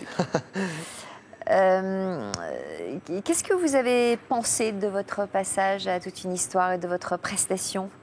J'ai vu que je faisais beaucoup de... que je me contrôlais pas au niveau des mots. Mais ça m'a beaucoup aussi aidé au point de vue physique. Parce que quand je me suis vu à la télé, j'ai eu un déclic en me disant que j'avais un surpoids. Et ça m'a beaucoup aidé, donc parce que grâce à ça, j'ai perdu énormément de poids. Et quoi énormément? J'ai perdu 15 kilos. Ah bon? Ça se voit pas trop. Moi, je n'avais pas remarqué. Vous étiez en Il y a surpoids. tout le monde qui me l'a dit. Bah moi, je ne remarquais pas non plus. Il y a tout le monde qui ne remarquait pas. Ouais. Sauf qu'il y a quelques temps, Stécie, qui est passée dans le reportage, m'a envoyé une photo de moi et elle. Et c'était grave, quoi. Donc du coup, j'ai décidé après de perdre du poids. Ouais. Et j'ai réussi à perdre 15 kilos. Vous avez fait un régime? Ouais, en 3 mois, ouais. Qu'est-ce qui vous a particulièrement marqué le jour de l'enregistrement? Ce qui m'a marqué, c'était déjà le fait qu'Yvonne soit aussi à l'écoute que ça. Parce qu'il ne faut pas croire, elle m'a beaucoup aidé. Tout le long de l'émission, elle m'a expliqué ce que c'était. Parce qu'il y a certaines personnes qui croient que ça y est, on a un QI de 143, donc on devrait réussir à l'école, on devrait avoir 20 de moyenne, alors que ce n'était pas du tout ça. Et je pense que ça a fait ouvrir les yeux à certaines personnes. Et même à la fin de l'émission, j'ai pu la voir pendant quelques minutes. Et elle m'a bien expliqué que si jamais j'avais un problème, qu'elle était là. Et moi, j'ai pas vu beaucoup de psychologues qui étaient comme ça. Et vous avez gardé contact avec elle? Vous l'avez rappelée? Je devais la rappeler. Et j'ai un petit peu zappé parce que j'avais beaucoup de choses à faire. Mais j'ai toujours dit que je lui donnerais des nouvelles. Donc il n'y a pas de souci là-dessus. Et quand je l'ai revue tout à l'heure, j'étais content, justement. J'espérais la revoir. Donc voilà. Et vous avez gardé des contacts avec les autres invités? J'ai gardé des contacts avec Ornella, avec Angelina. Donc pour l'instant que deux. Bon, j'ai des nouvelles de temps en temps de Stéphanie. Mais bon, c'est pas... Voilà. Et donc, c'est vrai qu'on s'est liés quand même un peu d'amitié parce que quand on se rencontre sur une émission comme ça, on ne croirait pas que plus tard, on pourrait devenir amis. Et j'ai encore eu Ornella, la semaine dernière au téléphone. Et donc, c'est vrai que on crée des liens. Quelles ont été les réactions de votre entourage après la diffusion de l'émission? La réaction de mon entourage a été très bonne, donc, parce qu'il y avait beaucoup de personnes qui ne savaient pas ce que c'était. Et ça a aidé les gens à comprendre un peu ma situation. Et mes parents étaient très fiers de moi, ma famille aussi. Ils étaient très heureux que j'ai participé à cette émission. Alors, est-ce que vous pensez que votre passage dans notre émission vous a permis d'obtenir le poste au Portugal? En partie, parce que donc, quand j'ai eu mon entretien téléphonique avec la RH de l'entreprise où je vais travailler au Portugal, cette personne m'a vu à la télé, donc je ne sais pas par quel moyen. Elle m'a reconnu grâce à ma pièce d'identité que j'ai envoyée. Et donc elle me dit, vous êtes passé dans toute une histoire. Je lui ai dit oui. Et c'est vrai qu'elle m'a expliqué que ça l'avait beaucoup aidé à faire aussi au niveau de la sélection, parce qu'elle a vu comment j'étais. Et comme elle m'a dit, on voit que vous êtes quelqu'un de motivé, quelqu'un de bosseur. Donc il n'y a pas de problème là-dessus. Et elle m'a laissé ma chance et j'en suis heureux à cette heure-ci. Vous êtes dans quel état d'esprit là, à la veille de votre départ au Portugal? Je suis serein, mais un petit peu stressé de quitter mes amis, d'arriver dans une ville que je ne connais pas. Donc après, je vis ma vie au jour le jour. Donc ça devrait aller. Est-ce que vous avez envie de faire passer un message aujourd'hui? J'ai envie de faire passer le message que même si on est jeune, on peut y arriver. Et que les critiques, il faut les laisser de côté. Et qu'on arrive mieux des fois tout seul que mal accompagné. Moi, je vous trouve beaucoup plus mûr que la dernière fois. En quelques mois, vous avez gagné en maturité. C'est vrai, Bravo. Ça m'a beaucoup aidé. L'émission aussi m'a beaucoup aidé. Parce que j'ai eu beaucoup de témoignages de personnes sur le forum. Et certes, on a quand même quelques critiques, mais les critiques nous rendent plus forts. Donc, Bien, bonne chance. Et j'espère que vous nous raconterez votre expérience portugaise. À présent, on va revenir sur l'histoire de Françoise. Le 28 mars 2012, je vous avais reçu avec votre fille dans une émission intitulée « Non, tu ne sortiras pas habillée comme ça ». Qu'est-ce qui vous déplaisait concrètement dans le look de votre fille? En fait, les différents looks qu'elle avait, en fait, gothique, comment on dit ça, punk, je sais pas moi, tout ce style mélangé. Les couleurs qu'elle avait dans ses cheveux aussi, son caractère qui avait changé aussi du jour au lendemain. Qu'est-ce qui vous inquiétait à l'époque? Tout ce qui m'inquiétait à l'époque, c'est surtout les critiques. Les critiques envers ma fille, même envers moi quand je promenais avec elle. Ouais. Donc on était arrivé à un point qu'on ne sortait plus. Vous aviez peur, j'imagine, pour son avenir aussi? Aussi, oui, parce que déjà, on a eu du mal à lui trouver un stage. Et je me suis dit, pour plus tard, si elle ne change pas, elle ne trouvera pas de travail. Vous étiez alors pleine d'espoir à l'idée de voir votre fille passer entre les mains de notre équipe de relooking. Le résultat obtenu a-t-il été à la hauteur de vos espérances? A-t-elle réussi à mettre en application les conseils de Bénédicte Schmitt? La réponse, tout de suite, en images. J'aime pas du tout son style, en fait. Trop excentrique pour moi. Il y a 1 an et demi, Françoise était venue sur notre plateau pour tenter de faire réagir sa fille, Élise, sur son look hors du commun. C'est une manière d'attirer l'attention sur toi, ce look? Quand même, parce que je voulais pas vraiment ressembler à tout le monde. Surfant sur Internet, Élise avait eu le coup de cœur pour 2 styles. Quand je suis de mauvaise humeur, je m'habille gothique. Et quand je suis de bonne humeur, je m'habille émo. Ça consiste en gros à s'habiller avec une mèche, des piercings et mélanger un peu le noir avec des couleurs. À cause de cette tenue extravagante, son entourage s'était éloigné d'elle. Le seul refuge d'Élise, c'était sa chambre. Là, on est dans ma chambre, dans mon univers, c'est ma bulle. Plus qu'un look, Élise s'était enfermée dans un style de vie qu'il avait également coupé de sa mère. C'est qu'elle s'est beaucoup plus renfermée, on avait beaucoup moins de communication, la complicité, on n'en avait presque plus. Face au désarroi de sa mère, Élise avait compris qu'il fallait qu'elle change. Et grâce à notre conseillère en images, Bénédicte Schmitt, la jeune fille avait réussi à sauter le pas. 1, 2, 3. Oh mon Dieu. C'est content.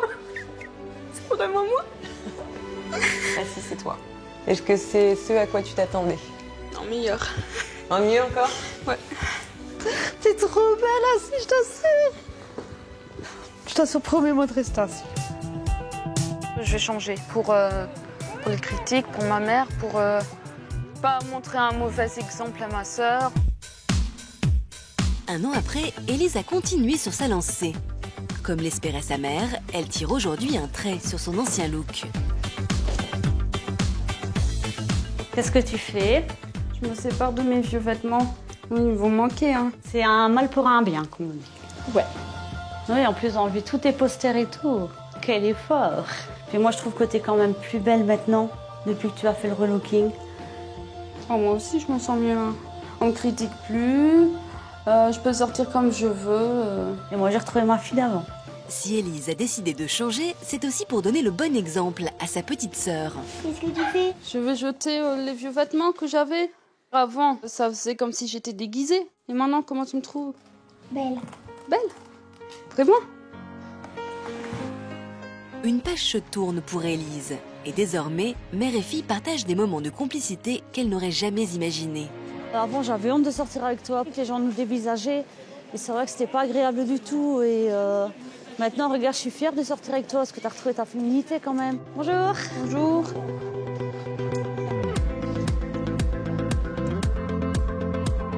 Et maintenant, je vais dans les magasins, je trouve ce qui me rend belle. Et je retrouve la joie d'être une fille. Heureuse de l'évolution de sa fille, Françoise s'applique même à lui donner quelques conseils. Non, j'aime pas du tout, non. Et là? Celui-là, tu vois, je préfère. Ça t'affine beaucoup plus et t'es beaucoup plus jolie avec ça. On valide? On valide, j'aime bien celui-là. Allez, ma poulette. Et c'est joli en plus. Et sur moi aussi, je suis jolie. Je suis vraiment contente en fait qu'elle ait un style plus classique maintenant parce que même pour elle se fondre dans la masse, si elle veut trouver un travail, ce sera beaucoup plus simple aussi. Elle pourra aller, elle sera comme tout le monde quoi. Après s'être un temps éloignée de ses amis, Élise retrouve peu à peu une vie sociale. Aujourd'hui, elle a rendez-vous avec Barbara. Coucou. Salut. Ça va? Bah ça va et toi? Bien. Regarde ce qu'on a acheté. Punaise, il est magnifique. Comment? C'est plus joli que ce que tu mettais avant déjà. Et que, ouais. C'est ma mère qui m'a conseillé. Pour une fois que tu écoutes les conseils de ta mère. Bah, ouais. Et puis, la prochaine étape, c'est... Devine, c'est quoi? Je sais pas. Une jupe déjà. Ouais. Des talons. Oh non. Aussi. Oh non. Aussi. Et puis, à la nouvelle Élise. Ouais. Françoise et Élise qui nous a rejoints. Les larmes ne sont pas loin. Très émue de se voir dans ce reportage. Pourquoi cette émotion? Ben, parce que quand j'ai fait le relooking, je croyais vraiment pas que j'allais arriver à garder ce style-là. Et du fait que je saute le pas pour ma petite sœur et aussi pour ma maman, ça m'a ému beaucoup. Et pour vous? Ben, surtout pour moi, parce que dans la rue, c'était dur. Les gens, vous vous sentez mieux comme ça, aujourd'hui? Aujourd'hui, je me sens plus efféminée, je me sens plus sûre de moi. Et est-ce que ça a changé le rapport que vous avez avec votre maman? Bien sûr. Maintenant, on sort tout le temps ensemble, on ne peut plus se quitter, quoi. Qu'est-ce que vous pensez du look de votre fille aujourd'hui? Moi, son look aujourd'hui, moi je la préfère vraiment maintenant. Mais c'est vrai que comme elle dit, on a retrouvé notre complicité, on est plus fusionnels aussi. Qu'est-ce que ça voulait dire, cette manière de vous habiller? Est-ce que c'est quoi? C'était une manière d'attirer l'attention sur vous, d'attirer l'attention, oui, mais pas du bon sens que je le croyais. J'étais beaucoup influencée à partir de mes 14 ans. Et donc, ça fait que j'ai suivi un mauvais chemin. Donc aujourd'hui, vous êtes plus proche de vous-même? Oui. Qu'est-ce que vous avez envie de dire à votre fille, Françoise? Aujourd'hui, qu'elle continue sur sa lancée. Ouais. Et allez, il faut qu'elle sache que je serai toujours là de toute façon, quoi qu'il arrive. J'imagine qu'elle n'en doute pas. Bien sûr. Et la petite sœur, elle en pense quoi? La petite sœur, elle a eu du mal au début. Ah bon? Franchement, ouais. Elle disait, je préférais quand t'avais les cheveux roses. Encore tantôt, elle l'a sorti. Bon, on vous souhaite de continuer, comme le dit votre maman, sur votre lancée. Je vais vous demander de signer le grand livre de l'histoire continue, en commençant par vous, Julien. Merci d'être revenu nous voir. Bonne chance pour la suite. Régalez-vous bien à Lisbonne. Vous allez voir que cette ville est magnifique. Vous avez la plage pas très loin. C'est vraiment super. Merci à tous pour votre confiance, votre fidélité. À bientôt pour d'autres témoignages. Tout de suite, le sommaire de notre prochaine émission. Bon après-midi sur France 2. Merci.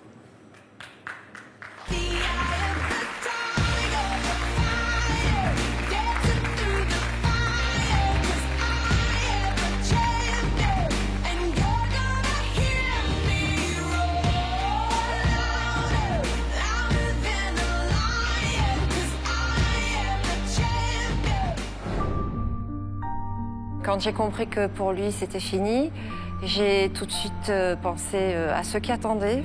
Et je lui ai dit, tous les deux on va sauver des vies. Mon frère s'est immédiatement proposé pour me donner un rein. J'ai eu peur, très peur. Plus les jours avançaient, plus j'étais mort de trouille, bien sûr.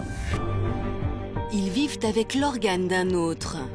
Elle m'a dit, vous savez, c'est pas vous qui l'avez tué. Donc ne vous culpabilisez, vous lui devez rien. Et là, je lui ai dit, mais si, je lui dois la vie. Parce que si cette personne, ce jour-là, n'avait pas dit oui, moi, je serais mort. Mais qu'est-ce qui change quand le cœur ou le rein qui nous maintient en vie est celui d'un autre? Je suis certain, et je sais que mon donneur est là, qu'il m'habite, qu'il est présent, qu'il me pousse en avant. Grâce à ce don de soi, de l'un de leurs proches ou d'un inconnu, ils renaissent une deuxième fois. Grâce à la baguette magique de la transplantation, on revit. Et là, on a envie de vivre pleinement sa deuxième vie.